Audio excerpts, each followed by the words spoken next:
हाँ तो दोस्तों, पवन सिंह का शंकरा गाने का टीजर आ चुका है RDS रिकॉर्ड यूट्यूब चैनल पे। आप लोग जा करके देख सकते हैं। ये गाना आप लोगों को बहुत अच्छा लगेगा और बहुत धांसू बनाया गया है और बॉलीवुड लेवल का एक गाना बनाया गया है। इस गाने को रिलीज किया जाएगा 18 तारीख को सुबह 7 बजे। हाँ तो दोस्तों, ये गाने को रिलीज किया जाएगा 18 तारीख को सुबह 7 बजे। और इस गाने में जो बैकग्राउंड दिख रहा है और जो डांसन दिख रहे हैं, सच में बहुत खतरनाक दिख रहा है।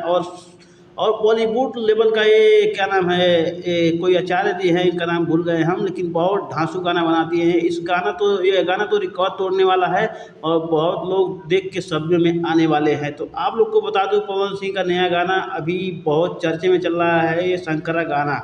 तो आप लोग को ये वीडियो कैसा लगा? अगर वीडियो पसंद आया तो चैनल को सब्सक्राइब करके और बेल आइकन घंटी दबा दिए, ताकि हमारे वीडियो का नोटिफिकेशन जरूर आ जाए। और हाँ, बता देना चाहता हूँ, खेसारी लाल यादव का भी एक गाना आने वाला है, जिस गाने का नाम है, क्या नाम है, मर्दे बाड़े कैसन। इस गाने को कल रिलीज़ किया जाएगा और ये गाना आ रहा है मंगल मूर्ति फिल्म्स पर। हाँ तो दोस्तों, ये जानकारी आपको कैसी लगी? मिलते हैं नेक्स्ट वीडियो में। धन्यवाद। आपका जो सवाल है कमेंट बॉक्स में दे सकते हैं।